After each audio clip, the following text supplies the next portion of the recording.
The circular flow model, which was developed in the mid-18th century France, was one of the first models used to help explain economic relationships.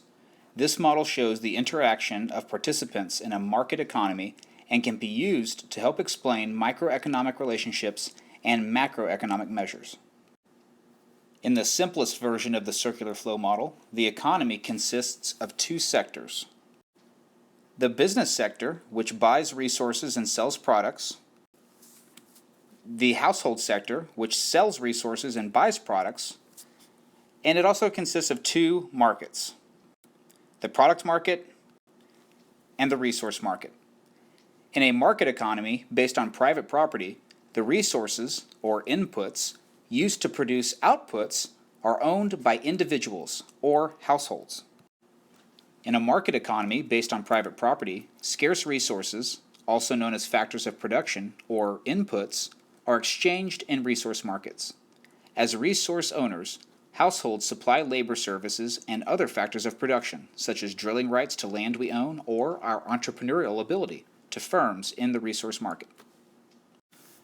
In exchange for their inputs, households will earn an income from firms in the resource market. Remember, the type of income earned by households depends on the specific factor of production they provide to firms in the resource market.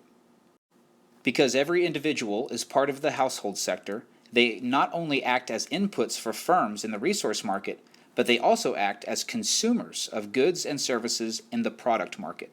Consumers, households, demand final goods and services like food, clothing, housing, medical care, and entertainment, which are exchanged in product markets. The business sector is comprised of the firms that produce final goods and services. Some of these firms are proprietorships, owned by a single individual. Others are partnerships, owned by a group of individuals. Most firms in the United States are organized as proprietorships and partnerships, but most of the output sold in the United States is produced by corporations. A corporation is considered a separate legal entity and is jointly owned by a group of stockholders who are not legally responsible for the actions taken by the corporation.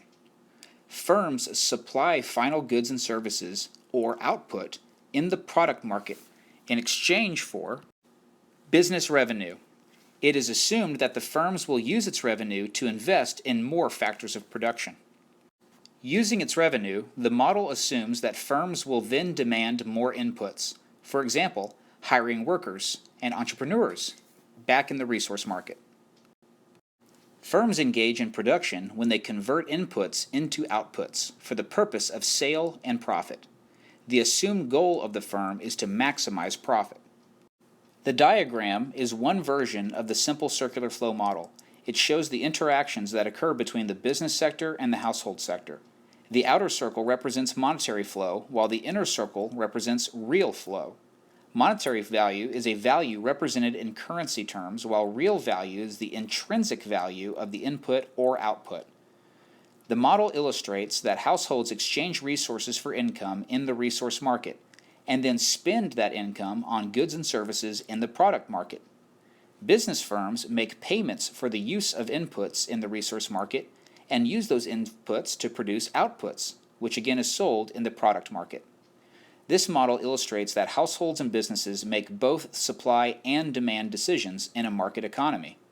The simplest version of the circular flow model implicitly assumes that households spend all their income. In reality, households save part of their income, and these savings flow into the financial market.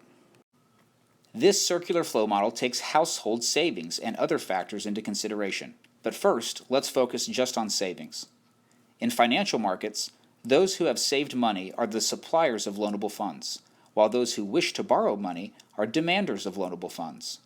The circular flow diagram can be extended to include the financial market, where households are generally on the supply side and business firms on the demand side, as they seek to borrow funds to finance investment, which is spent on the four factors of production of land, labor, entrepreneurship, or capital. Government, also called the public sector, can also be added to the model. Government levies many kinds of taxes and uses tax revenues to pay for national defense, roads, highways, education, police, fire protection, and many other goods and services. Public sector can be added to the circular flow model to show how government interacts with the household sector and the business sector through product and resource markets. Some of the goods and services produced in the business sector are exported or sold in other countries, and some of the goods and services purchased by the household sector are imported or purchased from other countries. The circular flow model can be extended by adding the foreign sector. Adding all of the different sectors and markets will cause the simple diagram to become quite complex. The important point of the model is to help illustrate the various interactions that occur in a market economy and to identify participants as being on either the demand side or the supply side in each market.